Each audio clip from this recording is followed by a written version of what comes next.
this portion of our meeting will be recorded. So we just wanted to let everyone know that. We want to thank APA for their sponsorship of this series of our Leadership Council presentation. And with that, I will turn it over to Catherine. Great. Well, good to see everybody. It's great to see so many friends in the audience. And I'm so happy that Brian Stout from our public policy team was able to join me today. And I will start with an overview of the Housing Equity Fund and then hand it over to Brian to talk about what is happening with HQ2. My name is Catherine Buell, and as many of you all know, I joined Amazon last year to help us think through our affordable housing strategy.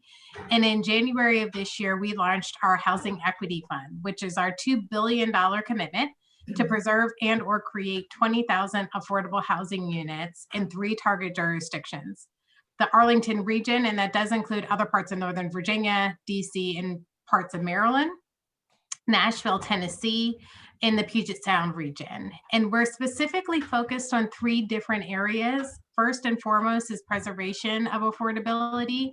We're trying to see how we can come in and help support mission-driven organizations like yours acquire existing properties and maintain them as affordable housing.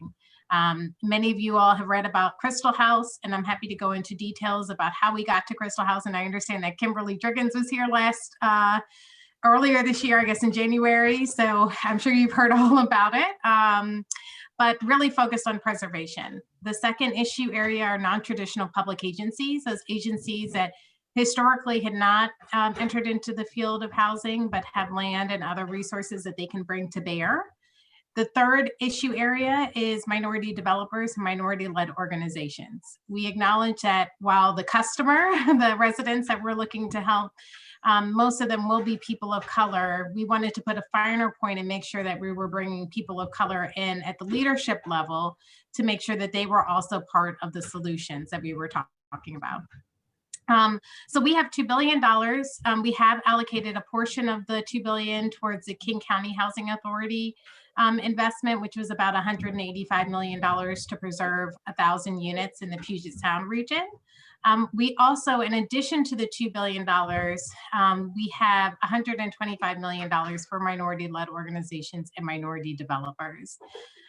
We started to have many introductory conversations, as we like to call it, or at least in our team, many first dates, if you will, just introducing ourselves, letting folks know what we're looking to do with the Housing Equity Fund, and also answering initial questions. And for those who have already have projects in the pipeline, they've allowed us to look underneath the hood so that we can understand how our financing might work and support their projects. Our goal is to release a more detailed application this spring, and I will say it's going to be a 2-tier application process where we're just asking for general information for organizations before we actually go through the pains of issuing and requesting an application. I would not think of this as like your government RFP. I would really think of this as a bit more fluid, because we're looking for innovative projects that are scalable. We're mindful of the location, we're mindful of the impact, and we're also mindful of the statement that specific projects will be making.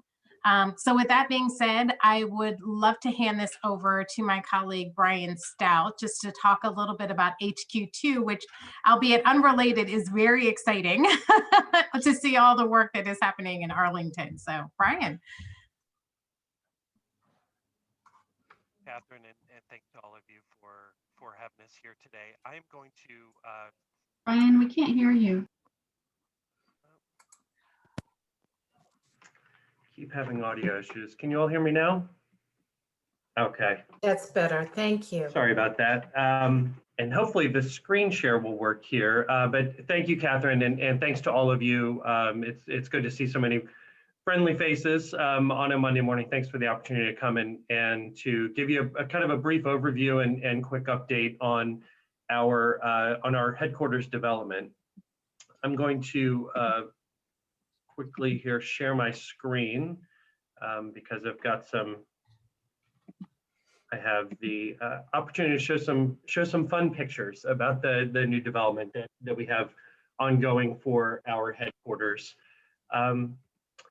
while most of the focus over the last couple of years has been on our new HQ, I think most of you all know that Amazon is not new to Virginia. We've been investing in Virginia for quite some time, and our new headquarters in Arlington is just an extension of that. We've invested over $20 billion over the last decade, and we have close to 19,000 employees in the state, so a very substantial presence beyond just our HQ. We always said that we chose Northern Virginia because of the talent and the high level of existing accessibility of the location that really unlocks the entire region for us. This really gives you, small sample size at this point, and that we have just over 1,600 employees currently, but really does kind of bear that out what we thought would be true, and that our employees really would be residents of the region. When we talk about our Arlington HQ, we're really talking about 3 distinct phases of development. Phase 1 consists of lease space that helps support our hiring growth as we gain the necessary approvals for and construct our new space. We're currently occupying over 500,000 square feet across 5 lease sites in Crystal City, which gives us that space as we scale up our hiring. Phase 2 is Metropolitan Park, and that was approved by the county board last year, currently under construction. We're just a couple of weeks away from getting back up to ground level. We've the last several months have been heavy concrete operations and utility work, and so we'll be reaching up towards the sky here very soon.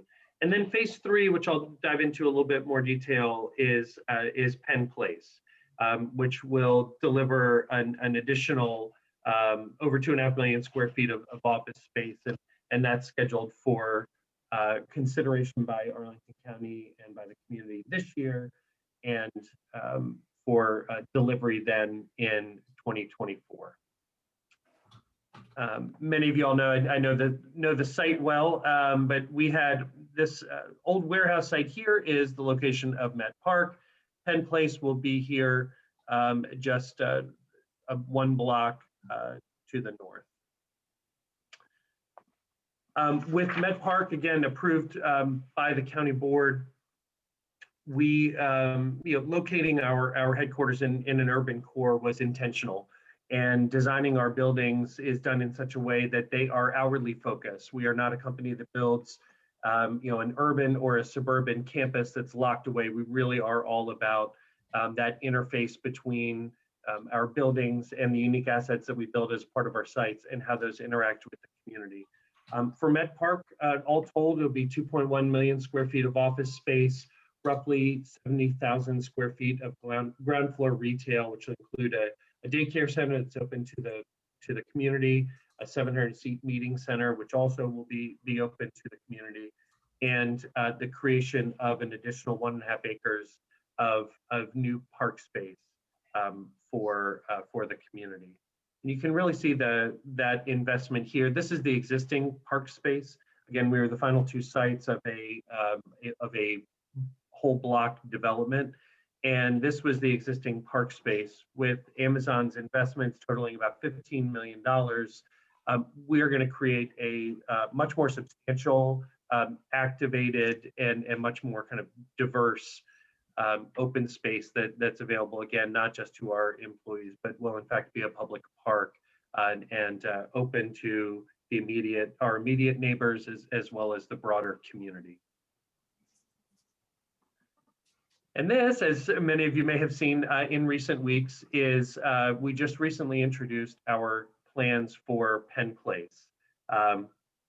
We're very excited to unveil those plans, and we're really looking forward to the community process, which is going to kick off towards the end of this month with the community kickoff meeting, and then we'll go through the county site plan review process. Really, the visual centerpiece of the site is the helix. It was a similar concept to the spheres in Seattle, if you all are familiar with those, inspired by the concept of biophilia, our innate desire as humans to connect with nature. What we're really trying to do is to bring that into an urban context and provide those opportunities, again, for our employees and for residents. This is the aerial view from 12th Street. This is under plans that Arlington County is currently considering, broader neighborhood plans. There is a concept to really enhance 12th Street as one of the major kind of arteries in the neighborhood, and there will be a transitway bus route along this street, and we're looking to activate that space with a lot of these retail pavilions as well. This is again 12th Street at the ground level, but just kind of shows you how one of the really interesting design concepts that Amazon places into all of our buildings is we pull up all of our security to the second floor, which really unlocks the entirety of that ground floor space for those community activations, for retail, for other uses. This is again a little dial into these retail muse concepts, and I think what we're trying to showcase here is how we're really trying to bring down the pedestrian scale in the feel. There will be 3 22-story office towers on the site. However, it's not going to feel like you're in the shadows of those buildings as you walk the site. There really is a pedestrian and bicycle focus of the site.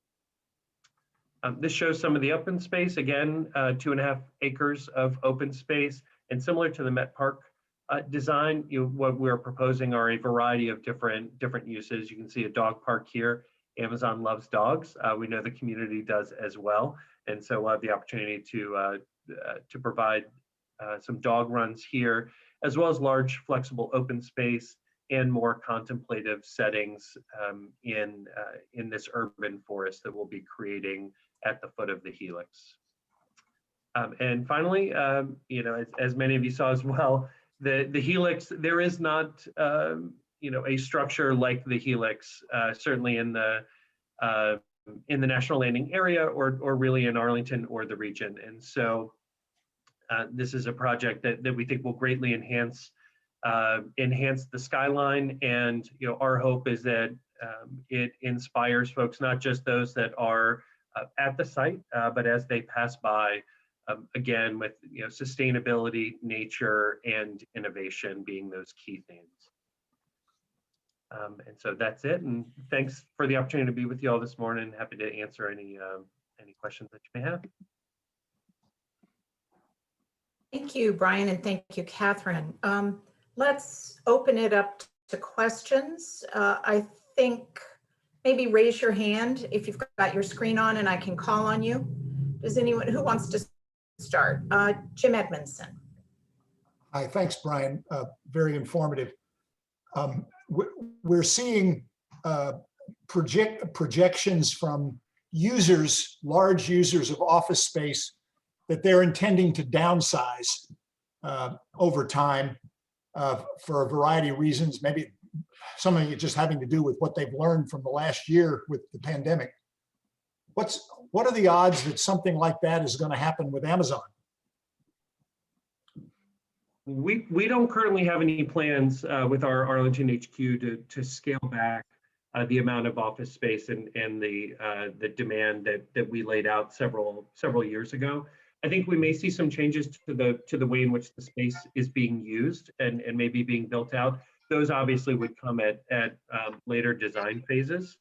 But what we have found, our experience both as well as more recently, kind of hearing from our employees and just understanding the nature of our work, calls like this, meetings over Zoom and the like, kind of the things that we can do in a virtual environment can definitely assist us, but we don't view them as a replacement for that truly, collaborative, innovative work environment that we think, what we hear from our employees is desired in an in-person space.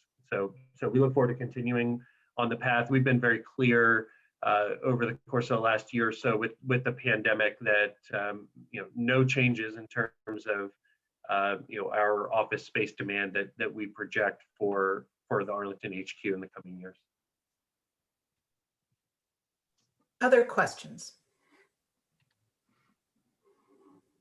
Catherine.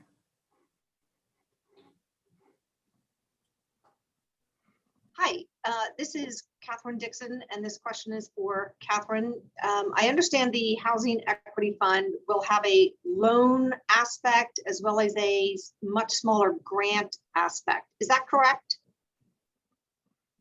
Correct. And the grants are going to be focused on non-traditional public agencies, as well as the minority developers and minority-led organizations to help them get their projects started. Thank you.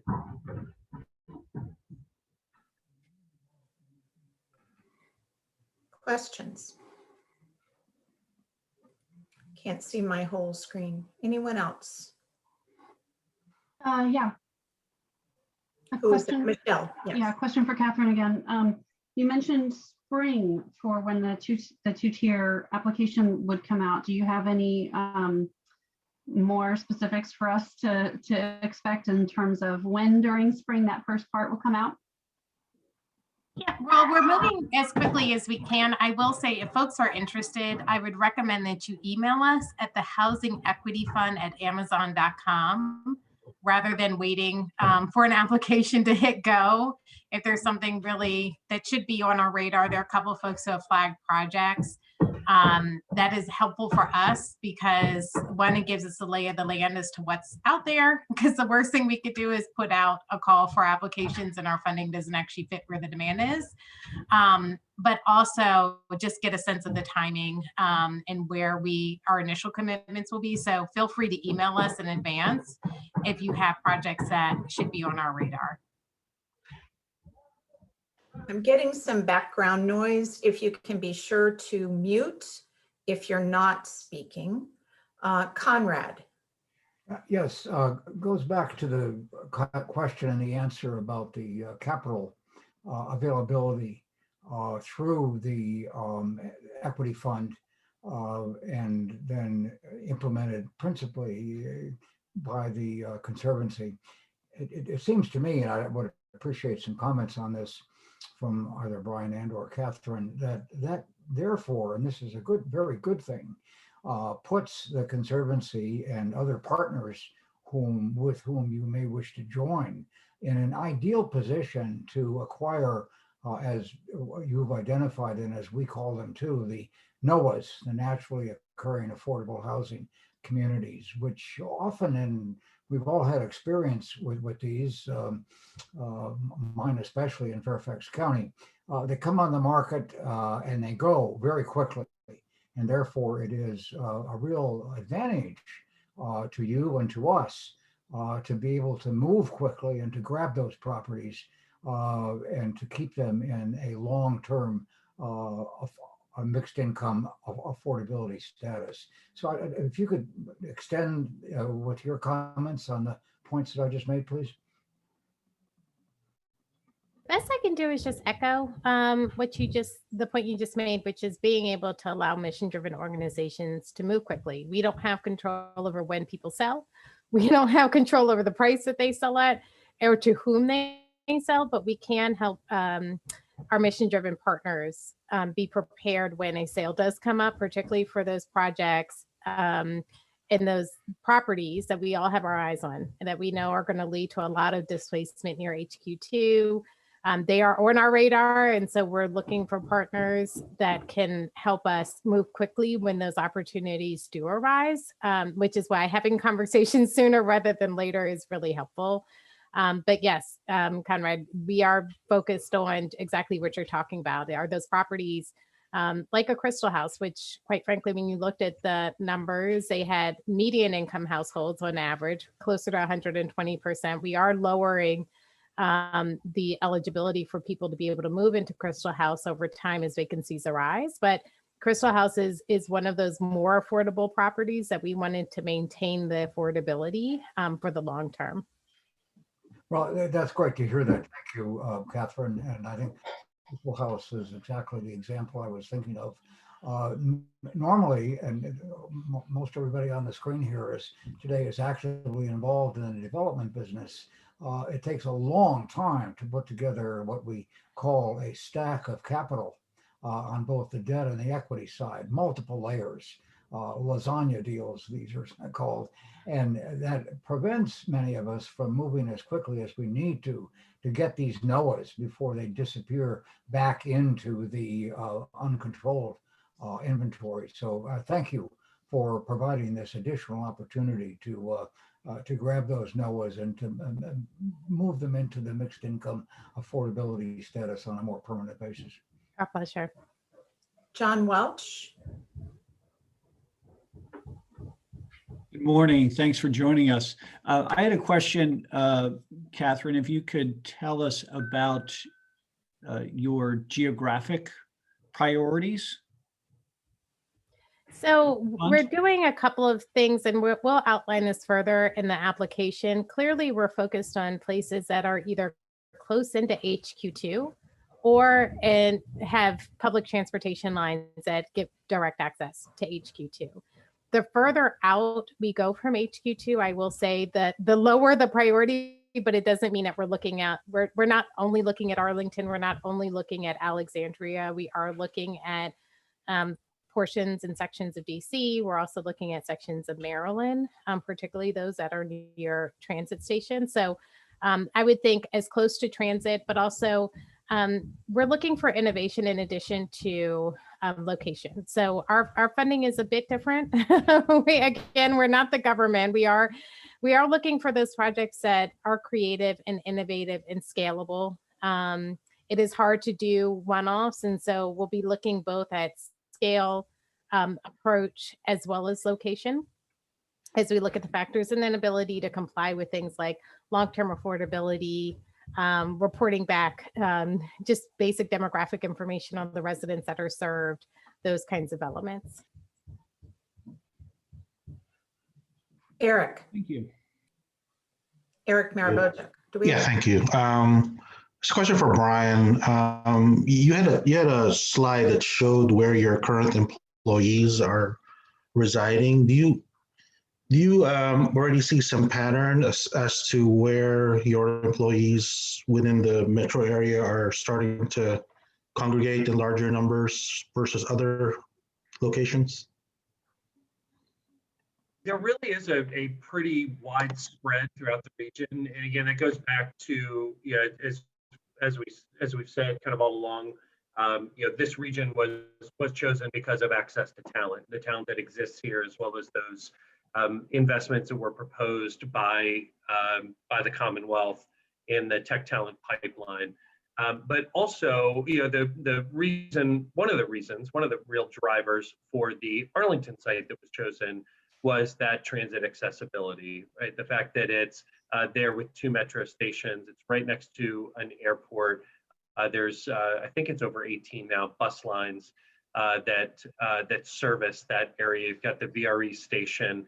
And so what that has really done is geographically unlock the entire region for us. What we typically see with our employees is not driving their single occupancy vehicle to work. So I think those transit accessible neighborhoods and areas are where into the future we'll probably see some clustering. And thankfully, because of the investments made throughout the region and all the ones that are proposed, that really doesn't leave any part of the region kind of outside of that.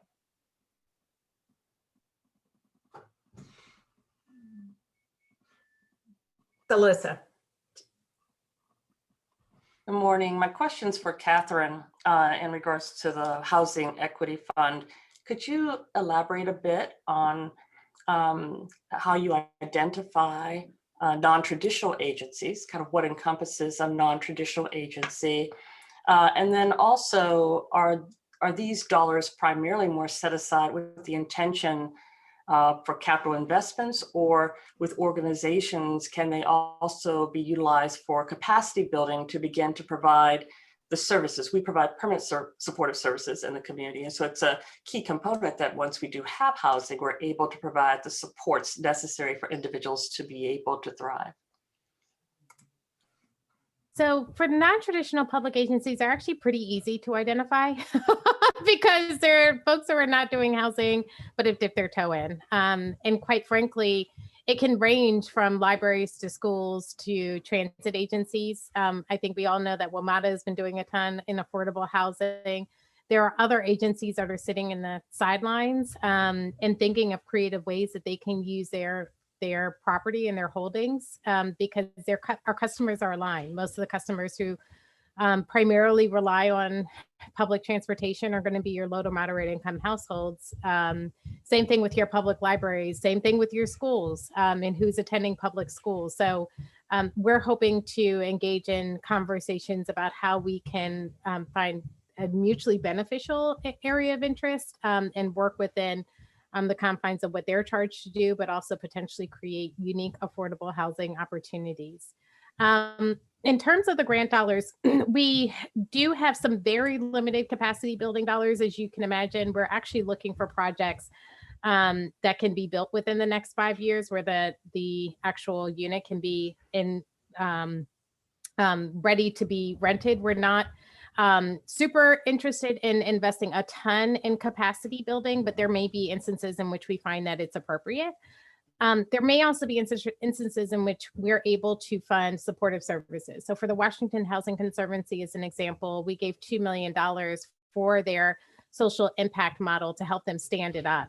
And part of what they're going to do is hire 2 resident services coordinators and really invest heavily in the services for the residents and making sure that they feel connected to the community. And so given that we have a limited amount of grant dollars, those dollars will be limited, but it's not something that is an absolute no. It just really depends on the circumstances, or if there's a way for us to come up with a collective model where we're investing in a specific area. And let's say there's one organization doing a lot of work where several organizations are able to leverage the power of that one organization, that would be ideal as well. So but the dollars just are limited in terms of how much we can do for supportive services.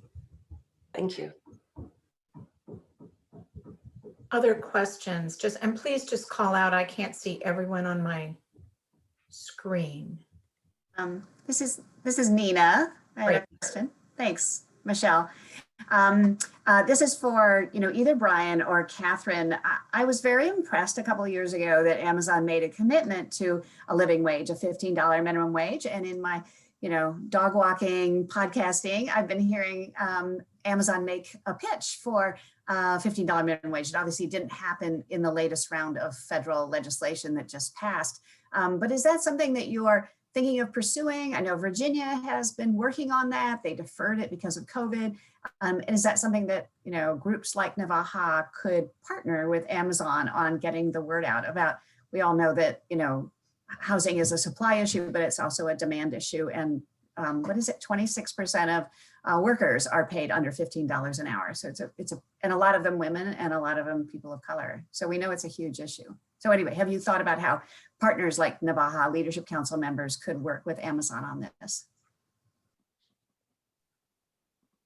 Yeah, I'll go ahead and take that one. It's, as you pointed out, something that Amazon moved several years ago to do, and we've been, we think it's just the right thing to do, right? It's the right thing for our employees, but we have become a little bit more vocal in encouraging others to do so, as well as also working at the kind of federal and state level to not only kind of speak to and show the leadership of Amazon and others, but to really call for that. So in terms of specific ways to work together, I think there's probably opportunities. There's some other folks on our federal and state team that I can get you linked up with to talk about that, but it's something that we will continue to speak out and speak up on, because it's one of those core values for Amazon.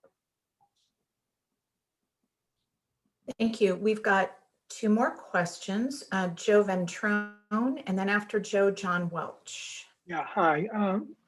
Understanding all real estate is local, my question is to Catherine. Is there, or Brian, is there anything at the federal level with federal legislation that would assist and enhance Amazon's $2 billion investment? And I guess my question also is to now the group also, but is there anything at the federal level that could be leveraged? Well, There are always tools at the federal level that, to the extent that they're available, we'd be happy to leverage them. For example, there's not a ton of money out there for preservation deals. And part of the reason that we funded Crystal House, it was an acquisition of permanent loan, is because there just aren't a lot of options, low cost options that would allow that kind of deal to move forward. So if there were other financing sources similar to match what we were able to provide from the GSEs or others, that would be great. There's also talk about a federal voucher program that allows you to move between jurisdictions more easily. That would also be welcome because that deepens the affordability. We're focused on households earning 30 to 80% of AMI, but clearly have a position of making sure that there's no discrimination based on the source of income. So if the federal government were to bring tools to match programs like ours, that would be wonderful as well. There are a slew of things, quite frankly, that the federal government can do to step in and help. As we're working through the program, we're hoping to identify specific initiatives that we can support. If there are ones that should be on our radar, feel free to flag them. But really for us, given that we've just launched a fund, the biggest hole and the biggest opportunity for partnership is on unique funding and financing structures. Thank you. Any other questions? Yes, this is Brett Marengoff. Good morning. For Catherine, has Amazon at all been discussing any middle income focus, anything above the 80% AMI level as it looks at the housing needs and the impacts of HT2 on the area? So we've decided to focus at the 30 to 80% because we just saw that that was a huge missing gap. To the extent that there are home ownership opportunities that go as high as 120%, we're willing to entertain those proposals, but it would be specifically focused on home ownership if we went above 80%. Okay, thank you.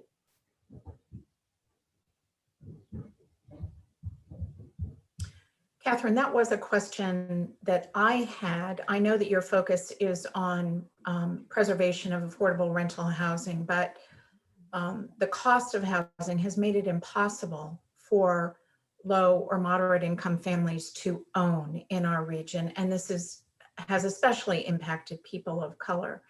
Are there any discussions going on about creative homeownership programs or initiatives that you might consider through the equity fund? Yeah, totally. We've actually been approached by a couple of groups that have really interesting homeownership models. We're specifically looking on scalable homeownership models. As everyone can imagine, homeownership is a tough nut to crack, both because of the cost to construct the unit, but also really figuring out how do you ensure long-term affordability. But we've already seen a few great proposals, and homeownership models are something that we will continue to entertain, particularly those that are scalable, where Amazon can come in, help establish whatever the program is, get it up and running, and then it can become bigger than our initial investment. That would be ideal. Thank you. Conrad. Yes, thank you. This goes a bit outside the box of your financing capability and assistance that we've talked about mainly here today. And I would just like to emphasize the importance of the Amazon team also aiding us as we at the local jurisdiction level, Fairfax County, Arlington County, Alexandria, and beyond, wrestle with the issues that we commonly call land use planning and zoning issues. We have a dire need, as all of us on the screen know vividly, for buildable, what we call buildable sites, and also for expanding opportunities in areas which are currently zoned to exclude the kind of properties that we're talking about here. So I would hope that you could, in addition to helping us with our capital needs and our other needs that we talked about here today, also join us in our efforts to develop better land use planning and zoning policies, procedures, protocols that will open up more opportunities for buildable sites and opportunities to open up areas that have previously been excluded and restricted from such developments. That's great. Now, we appreciate the feedback, and we're looking at ways that we can use both our voice as well as our power of the purse, because the voice, quite frankly, both in terms of weighing in on some of these issues around how governments potentially constrain supply and what can be done about it, as well as funding projects to the extent that there are zoning modifications made to allow more density or different types of housing products to be built in specific jurisdictions. So we'll be looking to do both. Good, So thank you. Catherine, membership opportunities are open at NVAHA. So Exactly. if you want to join us, we'd love to have you. Carmen has a question.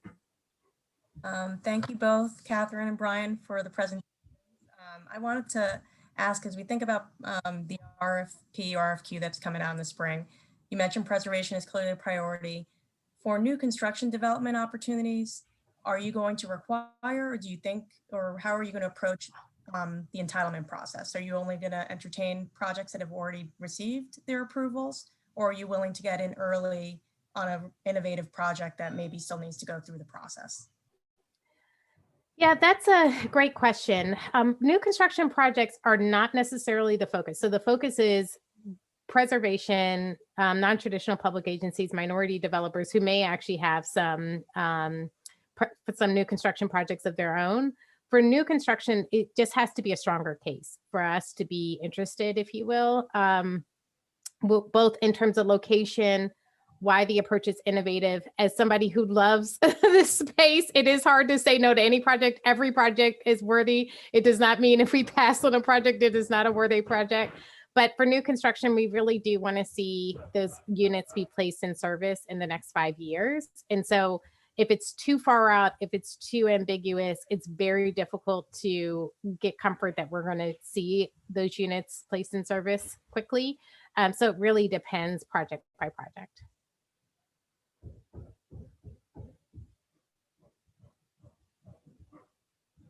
Other questions? Catherine, I have one. Again, it's a little bit outside of the box, but many of us in Fairfax County are very involved in preservation of mobile home communities. And you may have heard about this. There are 1,700 residents, almost entirely from the Latinx community, who live in mobile homes along the Route 1 corridor in Fairfax County, and they are being threatened by redevelopment. So it is a preservation issue. Do you see that as an area where Amazon may look at or entertain either preservation or redevelopment, where we bring people back in place to the site? Yeah, that's my question. Yeah, no, we are. No things are off the table, and particularly given the fact that both in Northern Virginia, mobile home parks are strangely like a real risk area for us. It's something that's on our radar. Unique community land trust models, unique ownership models that allow for quality preservation of the affordability on whether it's a mobile home park site or some other land. They are all on our radar. The key is just figuring out how we could potentially support, and what does that support look like, and how are those models scalable? Thank you. Any other questions? Well, given that there are no other questions, I just want to thank you for having us. And Michelle, you know, I've been following you for some time, following the work of NVAHA. It really does matter, because a lot of the plant seeds that everybody has planted, we hope are starting to come to fruition. You guys have been providing hints of what needs to be done, as well as outright statements for years. And we are totally taking note of all the work that and insights that you all have provided. So thank you for letting us come this morning to talk to you as we're at the early stages of setting up the Housing Equity Fund. We do welcome any questions or intro meetings that folks want to have on this call. We have a small yet dynamic team, so it may take us a little bit of time to get back to folks, but really appreciate the opportunity to come and talk about what we're doing as we're in the early stages, and look forward to continuing the conversation, both in terms of the projects that we're funding, but also how Amazon's voice can be leveraged to both advance and give credibility to the issues of housing affordability and maybe get some more corporations to lean into the space, particularly given that there are so many corporations in Northern Virginia. We just think that there's a real opportunity, and NVAHA has done a lot of work to continue to get interest. So thank you for that, and looking forward to continuing to support. Thank you, Catherine, and thank you, Brian. We really appreciate you being here with us today. We appreciate the leadership that Amazon has taken on this issue, and we look forward to working with you in the future, both on advocacy, and I'm sure that you will be hearing from everybody on this call when that spring application becomes available. So thanks so much. We appreciate your time. Thank you. Thanks so much. Bye-bye.